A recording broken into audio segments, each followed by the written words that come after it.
Subscribe to our YouTube channel and press the bell icon to get the latest update. Register on our website eduriseindia.com to join our live classes. Hello students, how are you? कैसे हैं आप लोग? So students, हम लोगों ने geometrical optics में अभी हम लोग प्लेन मिरर की बात कर रहे थे और आज हमारा प्लेन मिरर का लास्ट क्लास है।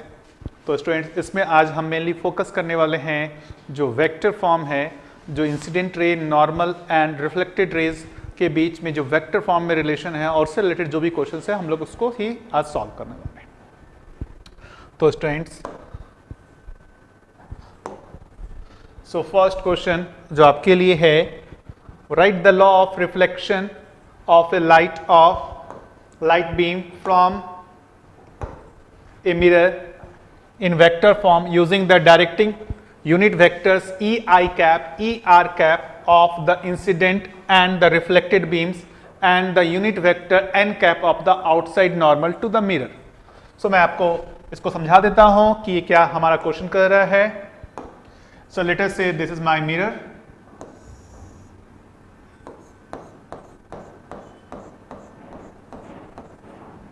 And ये मेरा इंसिडेंट रे है.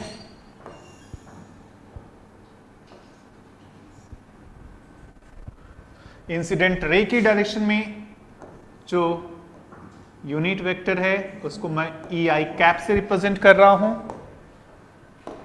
ये मेरा रिफ्लेक्टेड रे है, ये मेरा रिफ्लेक्टेड रे है. ई आर कैप में इस डायरेक्शन में एक यूनिट वेक्टर को दिखा रहा हूं और एक मेरा एन कैप होगा. जो एन कैप है at the point of incidence, इसको मैं एन कैप को यूनिट वेक्टर इस डायरेक्शन में जो एक यूनिट वेक्टर है उसको एन कैप से रिप्रेजेंट कर रहा हूं. सो बेसिकली मुझे इन तीनों के बीच रिलेशन निकालना है. सो आपको यदि याद हो कि वो जो दोनों कॉन्सेप्ट हैं, रिफ्लेक्शन के first law and second law, उन दोनों को ही बेसिकली हम यूज करके ये रिलेशन निकाल सकते हैं इन तीनों के बीच में. कैसे निकालते हैं पहले इसको देख लेते हैं कि ये तीनों मेरा सेम प्लेन में है. So we can write any vector in the combination of other two vectors. Means we can write E R cap vector in terms of E I cap and N cap. कैसे लिखेंगे? सो आप यदि इसको इस तरीके से एक्सटेंड कर दें आगे की ओर, राइट, एंड आप इस तरीके से ऐसा सोच सकते हैं, ध्यान दीजिएगा. तो ये मैं इसको लिख देता हूं A B and C. So you can write A C vector equals to A B vector plus B C vector. Triangle law of vector addition को मैंने यूज किया है ना. अब हम लोग ये देख रहे हैं ए बी का जो लेंथ है वो 1 रखा है और ए सी के भी लेंथ को 1 रखा है हमने. एंड लेट अस से दिस एंगल इज थीटा. सो ये भी एंगल थीटा होगा. सो ये एंगल थीटा होगा, तो ये भी एंगल आपका थीटा हो जाएगा और ये भी एंगल थीटा होगा. सो ये जो पूरी लेंथ होगी BC की जो लेंथ हो जाएगी वो हो जाएगी 2 cos थीटा. सो अब आपको ध्यान देना चाहिए, we can write A B vector as simply E I cap और BC वेक्टर को, ध्यान दीजिए, यदि आपको वेक्टर का कंसेप्ट याद हो तो BC वेक्टर को हम लोग लिख सकते हैं 2 cos theta N cap. BC vector को हम लोग लिख सकते हैं 2 cos थीटा एन कैप और AC वेक्टर हो जाएगा हमारा ER कैप. तो बेसिकली हम लोग ने ये रिलेशन निकाल लिया है, लेकिन हमारा थीटा नहीं दिया हुआ है. इन तीनों के टर्म में ही हमारे को थीटा को भी लिखना है. तो अब आपको ध्यान रखना चाहिए कि यहाँ पर मैं यदि इस तरीके से कर दूं, इसको मैं एन कैप रहने देता हूं और इसको मैं ई आई कैप के जो अपोजिट वेक्टर है माइनस ई आई कैप कर सकता हूं. तो ये एंगल थीटा होगा. इन दोनों वेक्टर का जो डॉट प्रोडक्ट होगा, इन दोनों वेक्टर का डॉट प्रोडक्ट मतलब minus E I cap dot N cap, वो हो जाएगा इसका मैग्नीट्यूड मल्टीप्लाई बाय इसका magnitude and then cos theta. ये भी 1 है, ये भी 1 है. तो ये सिंपली कॉस थीटा हो जाएगा। तो कॉस थीटा की जगह हम लोग इसको पुट कर सकते हैं और हमारा रिलेशन आ जाएगा E R cap equals to E I cap minus 2 E I cap dot N cap into N cap. So आप यहां देख पा रहे होंगे कि हमने ई आर कैप वेक्टर को ई आई कैप और एन कैप वेक्टर के कॉम्बिनेशन के फॉर्म में लिखा है। तो जो लॉज ऑफ रिफ्लेक्शन है उसके फर्स्ट लॉ कि ये तीनों सेम प्लेन में होने चाहिए। तीनों सेम प्लेन में होने का ही मतलब है कि आप इस वेक्टर को इन दोनों वेक्टर के कॉम्बिनेशन में लिख सकते हैं। और दूसरा जो ये एंगल ऑफ इंसिडेंस और एंगल ऑफ रिफ्लेक्शन सेम होता है उसी को यूज करके हमने यहां पर इसका लेंथ 2 cos थीटा लिखा है। तो यहां पर जो ये 2 वाला जो फैक्टर आया है वो आपको न्यूटन जो रिफ्लेक्शन के सेकेंड लॉ को आपने यहां पर यूज करके लिखा है। सो स्टूडेंट्स ये आपका बहुत इंपॉर्टेंट रिलेशन है। यदि आप इसको याद रखेंगे तो आपके लिए बहुत अच्छा रहेगा, क्योंकि इस कंसेप्ट को कई बार जो है डायरेक्टली यूज करने पे आपके आंसर बहुत आसानी से निकल आते हैं। सो गुड स्टूडेंट्स, सो हम लोग देखते हैं कि इस कंसेप्ट को कैसे यूज करके हम लोग कुछ क्वेश्चन सॉल्व कर सकते हैं। सो ये आपको जो दिया हुआ है, prove that when the incident ray suffers 2 successive reflections from 2 mutually perpendicular mirrors। So ये आपका 2 मिरर दिया हुआ है, एक ये मिरर है और एक ये मिरर है। The final ray is anti-parallel to the original ray। Good। The final ray is anti-parallel to the original ray। तो now अब यहां पर आप किसी भी तरीके से इसको सॉल्व कर सकते हैं, या तो डायरेक्ट उस मेथड को भी यूज कर सकते हैं। लेट अस से मैं मान लेता हूं कि मेरा E1 कैप को मैं लिख देता हूं, लेट अस से एक्स आई कैप है प्लस वाई जे कैप मैं लिख देता हूं, है ना, क्योंकि ये मेरा एक्स वाई प्लेन में है। तो E1 कैप को मैं ऐसा लिख ही सकता हूं। फॉर फर्स्ट रिफ्लेक्शन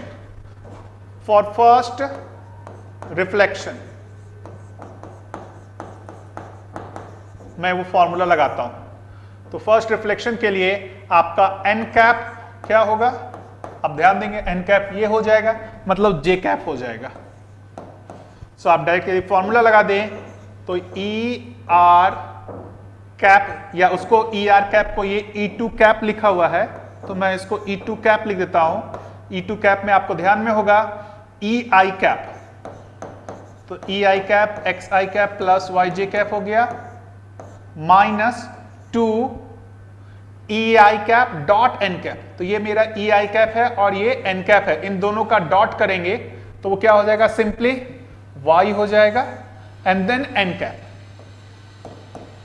तो ये हमारा क्या आ जाएगा, ये आ जाएगा x I cap minus Y J cap होगा ना। सेकेंड रिफ्लेक्शन के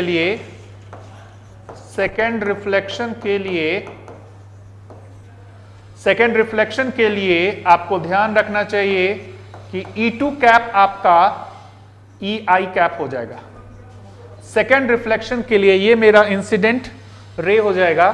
सो जो अब हम लोग वो फॉर्मूला यूज करने वाले हैं, E R cap equals to E I cap minus 2 E I cap dot N cap into N cap. तो ई आई कैप की जगह हम लोग E2 कैप लेंगे और E2 कैप की वैल्यू है X I cap minus Y J cap.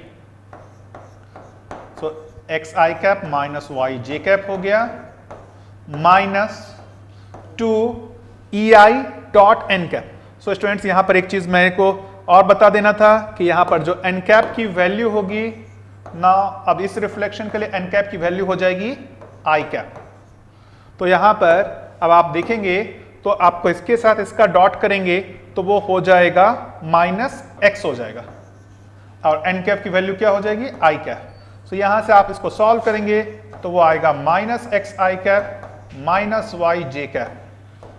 So आप देखेंगे कि ये जो E1 कैप है और जो आपका E3 कैप है उस दोनों के बीच आप रिलेशन देखेंगे। So E3 cap vector, E3 cap is antiparallel to E1 cap, और यही हमारे को प्रूव करना था। सो एक तो हमने डायरेक्टली उस मेथड को यूज कर लिया जो अभी हमने फॉर्मूला डिराइव किया था। वो कौन सा फॉर्मूला आपको ध्यान में होगा, तो ये वाला फॉर्मूला मैंने जो डिराइव किया था उसी को मैंने यूज किया। इसको मैंने 2 बार यूज किया। कैसे 2 बार यूज किया, इसके लिए पहले एन कैप होगा जे कैप, और आपका E1 कैप को मैंने लिख लिया, उसको फॉर्मूला को यूज करके निकाल लिया। सेकेंड रिफ्लेक्शन के लिए आपको ई आई कैप ये वाला हो जाएगा और एन कैप आई कैप हो जाएगा। फिर से वो फॉर्मूला को यूज किया और यहां से निकाल लिया। राइट, आप इसको दूसरे तरीके से भी कर सकते थे। इसको मैं दूसरे तरीके से भी बता सकता हूं कि ये क्या है कि whenever reflection takes place, the component of incident ray parallel to the reflecting surface remains unchanged while the component perpendicular to reflecting surface reverses in direction. So आप इसको ऐसा सोच सकते हैं, it's like an elastic collision. जैसा elastic collision में आपको ध्यान में होगा तो जो कंपोनेंट होते हैं परपेंडिकुलर टू द सरफेस वो रिवर्स हो जाते हैं और जो पैरेलल टू द सरफेस होते हैं वो वही रहते हैं। यहां पर भी आप बिल्कुल वैसा ही सोच सकते हैं कि ये जो मेरा E1 कैप है तो आप माइनस एक्स आई कैप है माइनस वाई जे कैप। क्यों इसने कंसिडर किया है, क्योंकि आप ये वेक्टर देखेंगे तो इसका x कंपोनेंट भी नेगेटिव होगा, y कंपोनेंट भी नेगेटिव होगा, इसलिए इसने इसको minus x1 cap minus X I cap minus Y J cap इसको इसने मैंने लिखा है, बट उससे कोई चेंज नहीं होने वाला है। राइट, सो आप यहां पर यदि ध्यान से देखें कि जो फर्स्ट रिफ्लेक्शन है, फर्स्ट रिफ्लेक्शन में आपका जो जे कंपोनेंट है उसका साइन चेंज हो जाएगा। तो फर्स्ट रिफ्लेक्शन में जो जे कंपोनेंट है वो माइनस वाई है, तो उस माइनस वाई से आप यहां देखेंगे तो ये प्लस वाई हो गया और जो ये कंपोनेंट था वो एज इट इज रह गया ना। सेकेंड रिफ्लेक्शन में देखेंगे तो आपका जो परपेंडिकुलर डायरेक्शन है वो आई कैप है, आई कैप की डायरेक्शन मतलब आपका एक्स का जो डायरेक्शन, एक्स का जो साइन है वो चेंज हो जाएगा और जो वाई वाला है वो एज इट इज रहेगा। मतलब ये माइनस एक्स से प्लस एक्स हो जाएगा और ये प्लस वाई है तो वही रह जाएगा। सो आप डायरेक्टली इस तरीके से भी कर सकते थे, जरूरी नहीं था उस फॉर्मूले को अप्लाई करना। आप इससे भी बता सकते थे कि आपने जो भी माना है इसके इस वेक्टर को कंपोनेंट के फॉर्म में, उसका फर्स्ट रिफ्लेक्शन में x कंपोनेंट में चेंज नहीं होगा, y कंपोनेंट जो होगा वो जो भी आप साइन लेंगे उसका अपोजिट हो जाएगा, और इस रिफ्लेक्शन में जो आपका y कंपोनेंट है उसमें कोई चेंज नहीं होगा और जो x कंपोनेंट होगा उसका साइन चेंज हो जाएगा। सो 2 बार साइन चेंज होगा तो ऑब्वियसली आप ये दोनों वेक्टर देखेंगे वो एंटी पैरेलल होगा। गुड। सो नाउ अब आप देखेंगे कि ये आपका क्वेश्चन है, a ray of light is incident on a plane mirror along a vector I cap plus J cap minus K cap। तो आप देखेंगे, ध्यान से इसको देख लें, मैं लिख देता हूं, a ray of light incident along on a plane mirror along a vector।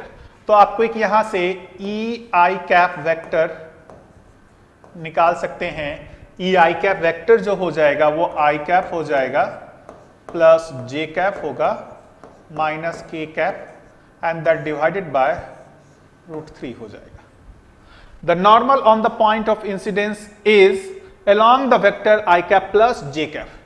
So n cap जो होना चाहिए वो क्या हो जाएगा, I cap plus J cap divided by √2 हो जाएगा।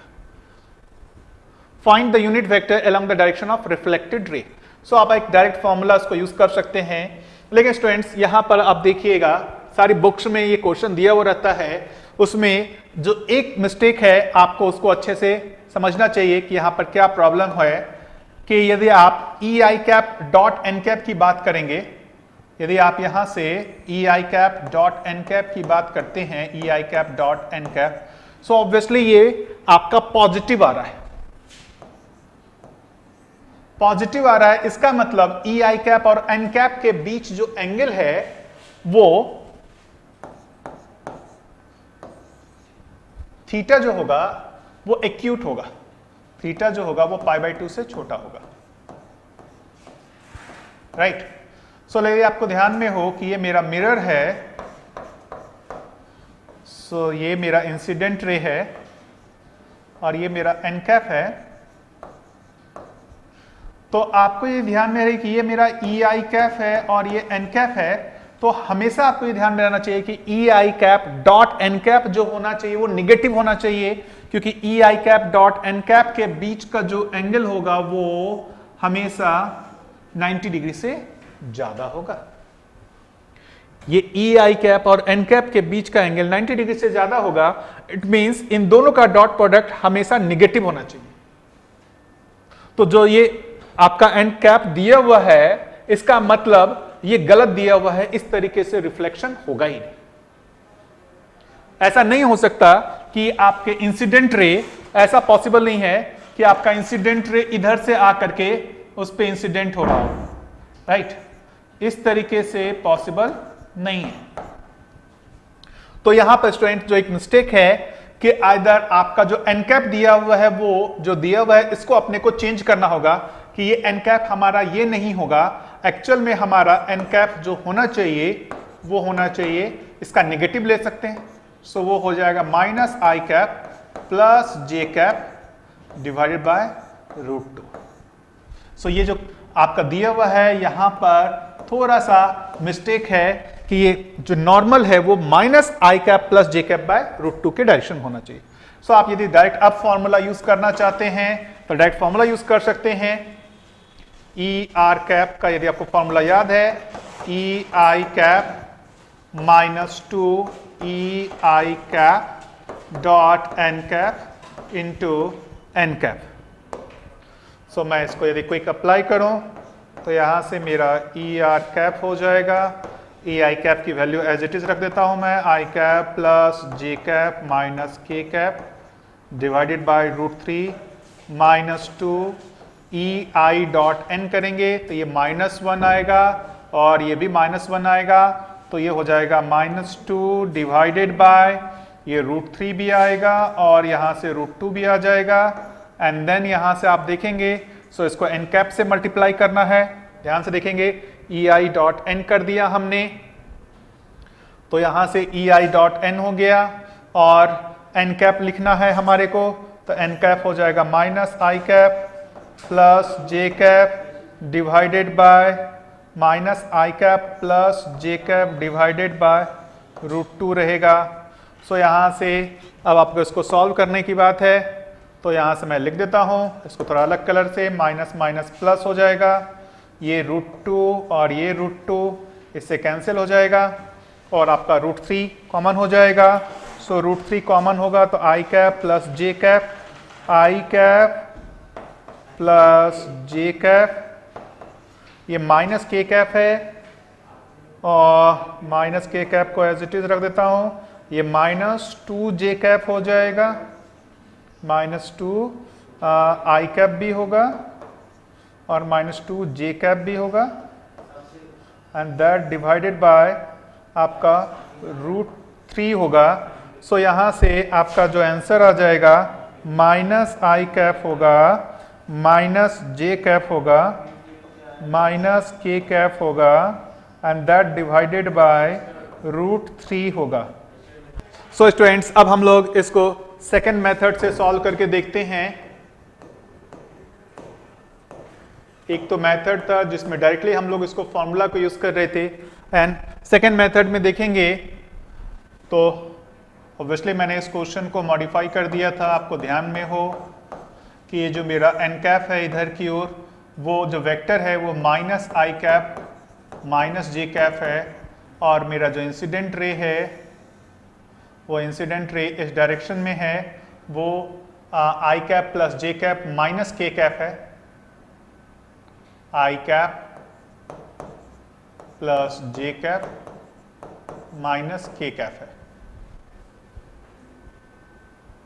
ठीक है ना स्टूडेंट्स, आपको यदि ध्यान में है कि हम इस वेक्टर को दो कंपोनेंट में डिवाइड कर सकते हैं, एक इस डायरेक्शन में और एक इस डायरेक्शन में। तो स्टूडेंट्स आपको यदि ये ध्यान में है, ये आई cap plus J cap minus K cap है, तो इस वेक्टर को मैं कंपोनेंट के फॉर्म में लिख सकता हूं। कैसे लिख सकता हूं कि ये वेक्टर को मैं और ये वेक्टर को ऐसा दिखा देता हूं मैं, तो इस वेक्टर को देखेंगे तो ये वेक्टर क्या हो जाएगा आपका, ये वेक्टर हो जाएगा आई कैप प्लस जे कैप और इस वेक्टर की बात करेंगे तो वो वेक्टर हो जाएगा माइनस के कैप। ये हमने कैसे डिवाइड किया आप देखेंगे, ये minus I cap minus J cap के एंटी पैरेलल है। जो भी रिफ्लेक्टेड रे होगा उस रिफ्लेक्टेड रे के जो कंपोनेंट्स होंगे, ये वाला कंपोनेंट एज इट इज रहेगा और जो ये कंपोनेंट होगा वो रिवर्स हो जाएगा, तो वो minus I cap minus J cap हो जाएगा। आप यदि इसको लिखना चाहें तो रिफ्लेक्टेड रे की डायरेक्शन में आपका जो वेक्टर हो जाएगा, रिफ्लेक्टेड रे की डायरेक्शन में जो आपका वेक्टर हो जाएगा वो हो जाएगा minus I cap minus J cap minus K cap. और आप उस डायरेक्शन में यदि यूनिट वेक्टर लिखना चाहते हैं तो सिर्फ आपको उसके मैग्नीट्यूड से डिवाइड कर देना होगा, दैट डिवाइडेड बाय √3 हो जाएगा। आई होप स्टूडेंट्स दोनों मेथड से आपको समझ में आया होगा। यहां पर मैंने क्या किया, जो ये वेक्टर है इसके दो कंपोनेंट ले लिए, one component parallel to the surface and other component perpendicular to the surface. So ये मेरा नॉर्मल है minus I cap minus J cap, तो मैंने उसकी डायरेक्शन में जो कंपोनेंट लिया है वो आई कैप प्लस जे कैप हो गया, और जो इधर की ओर कंपोनेंट है वो माइनस के कैप हो गया। आफ्टर रिफ्लेक्शन ये कंपोनेंट में कोई चेंज नहीं होगा, और ये जो कंपोनेंट होगा उसका साइन दोनों का ही जो है चेंज हो गया, तो minus I cap minus J cap हो गया, और डायरेक्टली हमने वो वेक्टर लिख लिया, उसके मैग्नीट्यूड से डिवाइड कर दिया, तो वो हमारा यूनिट वेक्टर हो गया। गुड स्टूडेंट्स, हम लोग मूव करते हैं।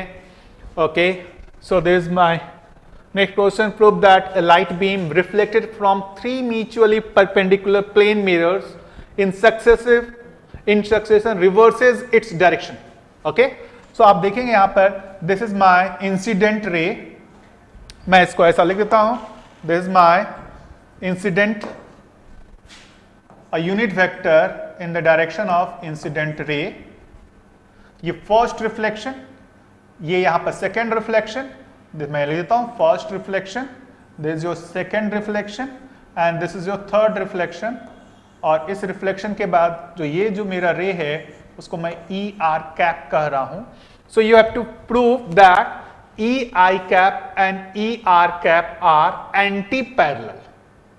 सो फिर से स्टूडेंट्स हमारे पास वही है, हम इसको आसानी से कर सकते हैं।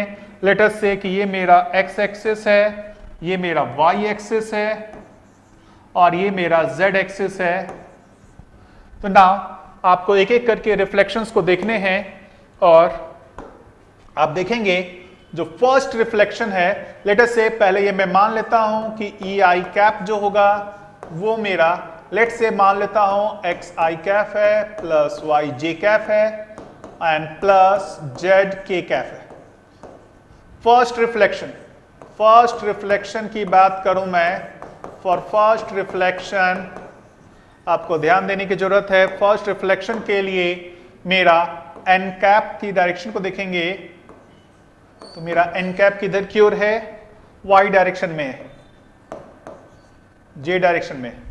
तो ऑब्वियसली स्टूडेंट्स हम लोग यदि डायरेक्टली अभी जो हमने कंसेप्ट सीखा है कि जो जे डायरेक्शन वाला जो कंपोनेंट है वो चेंज हो जाएगा, बाकी कंपोनेंट चेंज नहीं होंगे, तो वी कैन डायरेक्टली राइट, आपको यदि ध्यान में है तो हम लोग डायरेक्टली लिख सकते हैं ई आर वन, मैं इसको ऐसा लिखता हूं ई आर वन, इसको ई आर टू कर देता हूं, और इसको E R final E R कर देता हूं।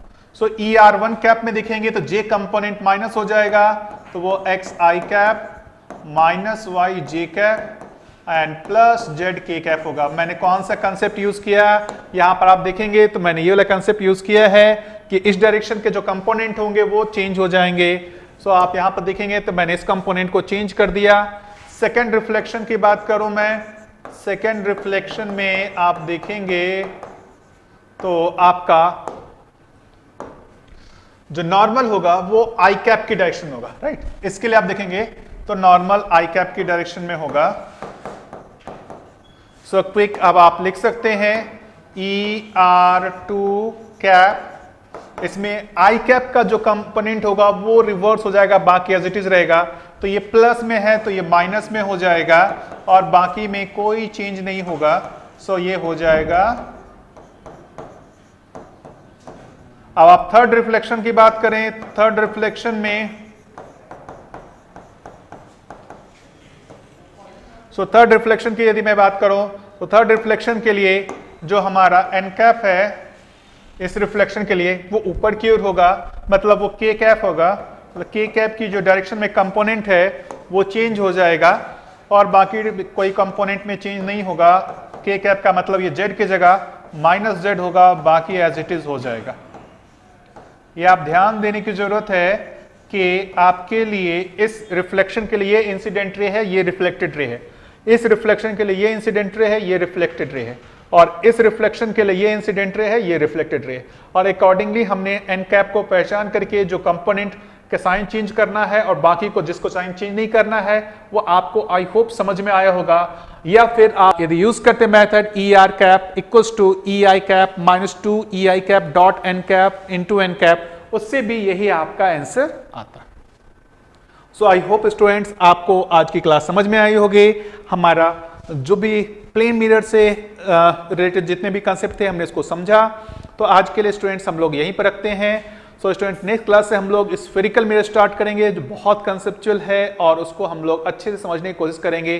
तो स्टूडेंट्स यदि अभी तक आप लोगों ने हमारे इस चैनल को सब्सक्राइब नहीं किया है तो जल्दी से जल्दी इसको सब्सक्राइब कर दें, इसको लाइक करें एंड ज़्यादा से ज़्यादा शेयर करें सो दैट अदर स्टूडेंट्स भी इस प्लेटफॉर्म का बेनिफिट उठा सके। सो आज के लिए स्टूडेंट्स इतना ही। Thank you. We will meet again in next lecture. Subscribe to our YouTube channel and press the bell icon to get the latest update.